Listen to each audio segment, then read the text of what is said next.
Yes, tell us. Is it right to kill her? He among you who is without sin, let him cast the first stone. Fade in. Is there work to be done? More barriers to break? Put something in my bio just to show like I can put whatever I want in my bio. Just like they put like whatever they want in their bio. Blasphemer!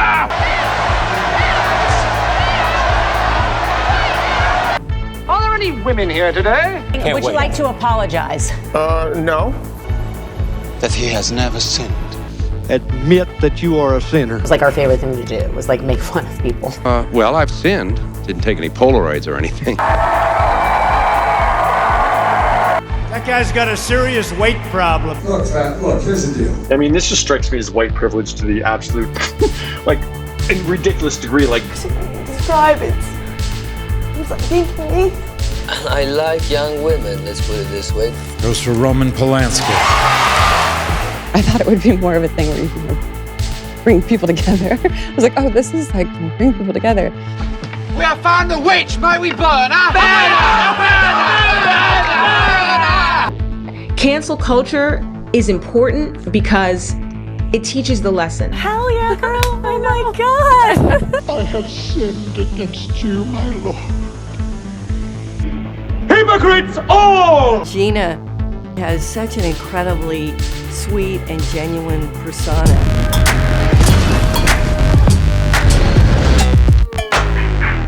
What makes you think she is a witch? Well, she turned me into a newt. I got better.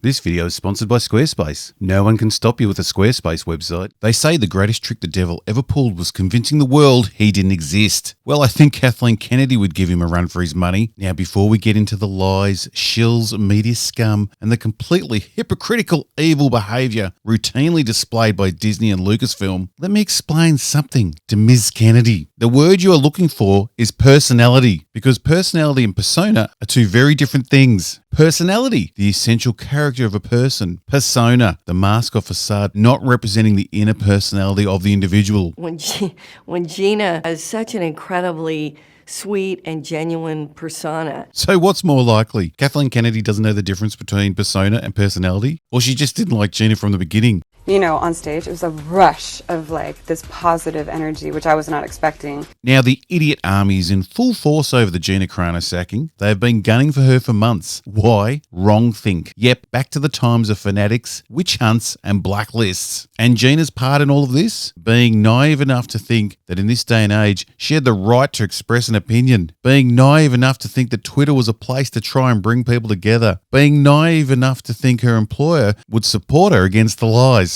And not join in with the hyenas and their bloodlust.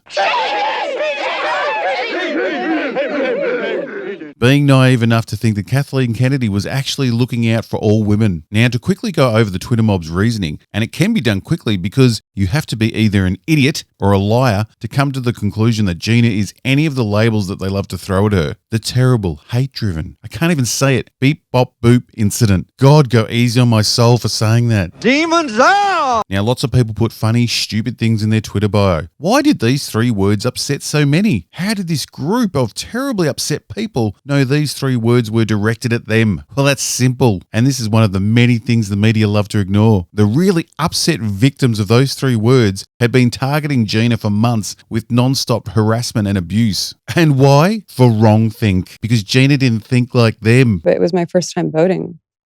I have never voted before. Singling out Gina's mask and election tweets is bizarre, as there are doctors in the US questioning how the masks are being used, and the US election system is poorly run compared to other countries, which many people have discussed, including people from Yale, Harvard, and the glorious Vox. We're lower than the world. But you've got to stack up that evidence against her, even if it's all complete bullshit. But the final nail in Gina's Lucasfilm coffin was her tweet referring to the Holocaust. Now, I'm not a fan of using the Holocaust in this matter, and I think Gina was very naive to think that the woke weren't going to jump on this. But being naive is not a crime. The shocking part about all this is how little the woke and shills know about this terrible chapter in the world's history. No right-minded person with any knowledge of the events would consider that tweet anti-Semitic, whereas Pedro Pascal's tweets downplaying the Holocaust were very offensive. Comparing people waiting to be slaughtered with people waiting for food and comparing the Nazis to an American government party is highly offensive. It makes you question Pedro's knowledge of the Holocaust. But the ignorance about the true horror of the Holocaust seems to be widespread. When the Auschwitz Museum sent out a tweet in 2018 that was very similar to Gina's tweet, somehow theirs wasn't seen as anti-Semitic. Many people replied to the museum tweet comparing it to the current day America. They said that to the Auschwitz Museum. What type of ignorant, narcissist arsehole would you have to be to have the balls to send those tweets to that museum? This type of fucking arsehole. When Gina was asked about her tweet, she was apologetic for not considering what those symbols and images meant to the Jewish people. It's not fair to the Jewish community. When the same thing was pointed out to Pedro, he made jokes about it, and he also included lots of emojis. He's quite the man, our Pedro. Narcissism. Personality qualities including thinking very highly of oneself, needing admiration, believing others are inferior, and lacking empathy for others. I'm not a great guy. The Hollywood hypocrisy around this story is mind-exploding. Hollywood has always protected the elites and discarded anyone who didn't obey the higher-ups. But they used to do it behind closed doors. If you stepped out of line or you didn't put out, you just stopped getting work one day. I mean, I'm not the only one that's ever been bullied by this company. But we have seen the studios try and publicly destroy an actor's reputation before. And years later, it is always looked back on in shame. And we celebrate the person who was vilified. Mickey wrote. Marsha Hunt, sister of Mike, has a very familiar story, as she had her career derailed back in 1947 when at 30, and having already made 40 films, she was blacklisted. And her crime? Well, anyone with left-wing sympathies was open to attack, and Marsha was left-leaning. Wow, that's a fucking twist. As she said, it was a time of hysteria, and all of us who spoke out against blacklists were punished in some way or another. There was a very strong right wing in the movie business. And that ended my career on television, on radio, movies as well. So a time in Hollywood's history that is looked back on in shame is being repeated. What the hell is wrong with these people? You're watching Tinseltown. Time for a quick break to tell you about something you need in your life, Squarespace. We are fast approaching the first anniversary of the world coming to a stop, but there's no time to celebrate because it's still the perfect time to make your dream business come true. All you need is the perfect website, and that's where Squarespace come to the rescue. Squarespace will give you the ultimate freedom to express yourself, create a community, and grow your business. Don't waste your time learning code or paying expensive designers. Those bastards. Have complete control and do it yourself with Squarespace. Squarespace will not only help you look amazing and professional with galleries, portfolios, and video blocks. Look how good it makes me look. They will also help you grow your fan base or customers with their email marketing tools, as well as the amazing new members only feature where you can monetize your content on your own website.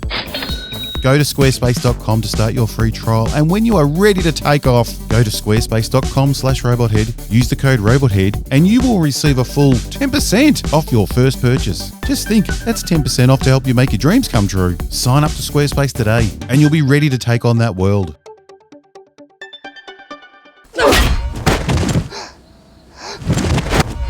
The recent statement released by Disney regarding the sacking of Gina wasn't just a signal to the world of how woke the company was, it was also an attempt to move focus from their own racist behaviour. I'm never getting that Disney shill goodie bag, am I? Starting with Kelly Marie Tran, who they threw under the bus after she released a statement about her poor treatment in Hollywood. Instead of the studio apologising, they shifted focus to the fans, which Kelly never mentioned. Then John Boyega came out and confirmed what a lot of us had been saying, that he and Kelly were just treated as token characters, and that he felt used, which was evident when he was removed from the Chinese poster for The Last Jedi. And for a more in-depth explanation, please feel free to watch my other video regarding John's treatment. Then the real showstopper. Disney not only made a film right next to a modern-day concentration camp, but they also thanked the operators of that camp in the credits. Somehow the brave social justice warriors just ignore that one and keep funding a company that supports and participates in the worst form of racism there is. These classic virtue signalers will do anything to fight racism, except turn the TV off.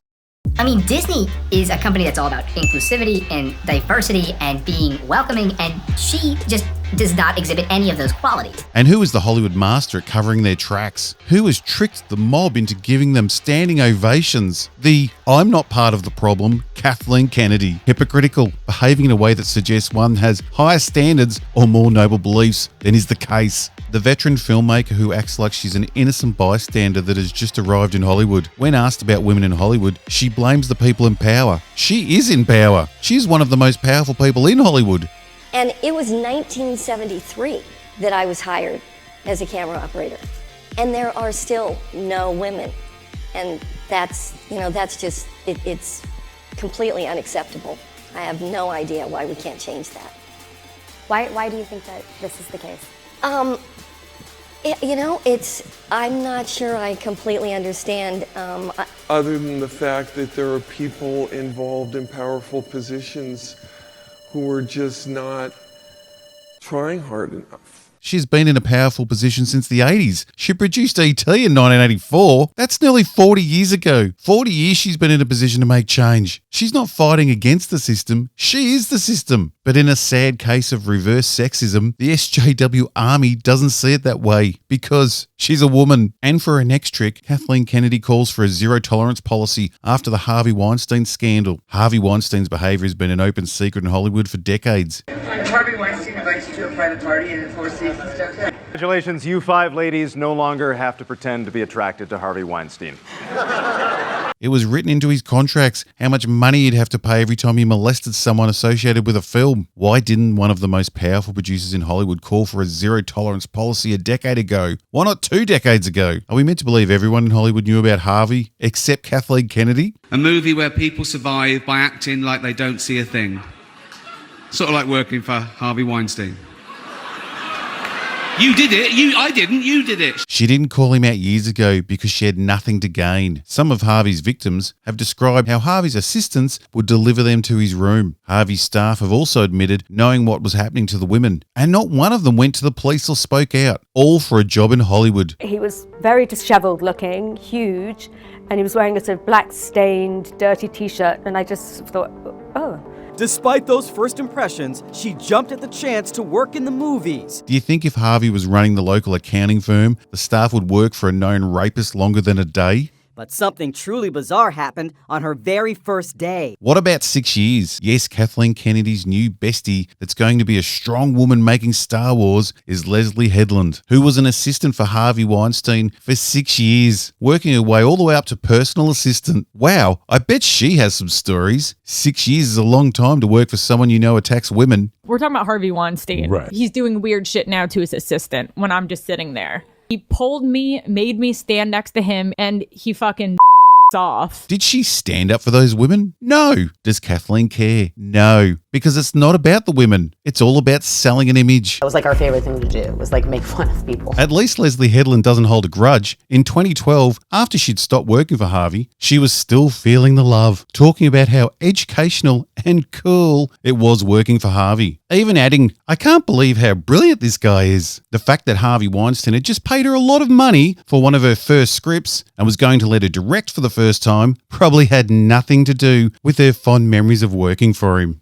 But at least Kathleen Kennedy voted to have Harvey Weinstein kicked out of the Academy in 2017. At the time, only the second person to be kicked out of the Academy in their 90-year history. The only other person kicked out at the time was Godfather actor Carmine Corretti, who was kicked out for sharing screeners. Yes, he was kicked out for showing friends a movie before it was released. What a bastard. Bill Cosby and Roman Polanski were still members. Those two would have to wait till 2018 to be expelled. And that only happened because people questioned why they were still in after Harvey was ejected. Goes for Roman Polanski. The Academy congratulates Roman Polanski. 40 years after Roman Polanski was charged and jailed for raping a child, he was voted out by Kathleen Kennedy and Steven Spielberg. Kathleen Kennedy's tune had really changed when it came to Roman. Yes, there were other stories of him raping young models and actresses, but no one cared, including Kathleen. Newspapers and the magazines and the books talk about you and little girls. Right? Is there anything in it? Well, I like young women, let's put it this way. I think most of men do, actually. Not long after this famous interview aired, Kathleen Kennedy and Steven Spielberg hired Roman Polanski to direct the first attempt at Tintin. Sadly for Kathleen, that film fell through. But undeterred and wanting to work with the child rapist, in 1993 Kathleen Kennedy suggested Roman Polanski for the directing role of Schindler's List. Steven Spielberg, not wanting to direct the film, thought it was a great idea, but they couldn't convince Roman to come on board. Because the girl was 2 weeks short of 14. But if you have seen her... You actually did know. Yeah, I knew because she was talking about her birthday before that. You're watching Tinseltown. So the most powerful Hollywood producer who spent most of her career wanting to work with a convicted child rapist, someone thought to be a serial rapist, she liked him so much that she had to be backed into a corner to vote to boot him out of the Academy, worked for decades knowing the open secret of Harvey Weinstein, yet said nothing. This woman has the audacity to let her company publicly lie and discredit another woman because she doesn't think the same way as her. And the woke media go along with it, spreading the lies because they're in fear of their own cancellation. And yes, the Twitter mob cheering for Kathleen's newest sales pitch, her newest persona. Because I'll tell you now, they're not cheering her for her real personality, and the cult and their followers won't be stopping anytime soon. Their list of targets has no end. I say we beat them to the punch and just cancel everyone now. Close down Hollywood. You're watching Tinseltown. So what do you say? We need to clean this place up? Huh? David Miscavige must be annoyed. There's no reason now to join Scientology. Hollywood is the world's largest cult. The higher-ups can do whatever they want. They make their own rules. They make their own truths. And the media know they better stick to the scripture or they'll get excommunicated. Cancel culture is important because it teaches the lesson. I don't think that it needs to be permanent for everybody. I think that a lot of people, it's teachable. I think sometimes, when you hit people that way with things, it gives them a moment to have perspective and sit and go, what did I do wrong?